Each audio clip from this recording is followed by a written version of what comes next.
Sir, Bharat के भोले भाले mobile phone user को कैसे रोज लूटा जा रहा है, ये एक्सपोज करने के लिए आज मैं सदन में खड़ा हुआ हूं।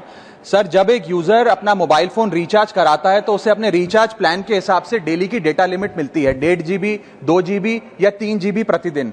लेकिन ये डेली की डेटा लिमिट जो होती है रात 12 बजे समाप्त हो जाती है, जैसे ही दिन खत्म होता है, और ये अनयूज डेटा जो है ये फोरफिट हो जाता है, ये अगले दिन रोल ओवर या नेक्स्ट डे कैरी फॉरवर्ड नहीं होता है। कंज्यूमर से पैसा तो पूरे डेटा का लिया जाता है, लेकिन ये अनयूज डेटा, जो बचा हुआ डेटा होता है, ये एक्सपायर हो जाता है जैसे दिन समाप्त होता है। सर, फर्ज करिए कि महीने की शुरुआत में आपने अपनी गाड़ी में 20 लीटर पेट्रोल भरवाया, महीने के अंत तक 15 लीटर पेट्रोल कंज्यूम हो गया, 5 लीटर बच गया, तो क्या महीने के अंत पे पेट्रोल पंप वाला आकर आपको कहता है कि 5 लीटर पेट्रोल वापस कर दो क्योंकि उसकी वैलिडिटी समाप्त हो गई? नहीं, क्योंकि आपने पैसा पूरे 20 लीटर का दिया है। ठीक इसी तरह जितने डेटा का पैसा हमसे लिया जाता है उतना डेटा हमें यूज करने दिया जाए, वो एक्सपायर ना हो। ये हमारे मेहनत के पैसे से खरीदा गया डेटा है। और सर, चालाकी देखिए, आजकल के रिचार्ज प्लान्स में डेली की डेटा लिमिट होती है, मंथली की डेटा लिमिट नहीं होती, क्योंकि मंथली की डेटा लिमिट के अंदर मैक्सिमम डेटा की खपत का कंज्यूम करने की प्रोबेबिलिटी यानी कि संभावना ज्यादा होती है। एक महीने के भीतर या मान लीजिए 4-7 दिन कोई व्यक्ति व्यस्त है या बीमार है,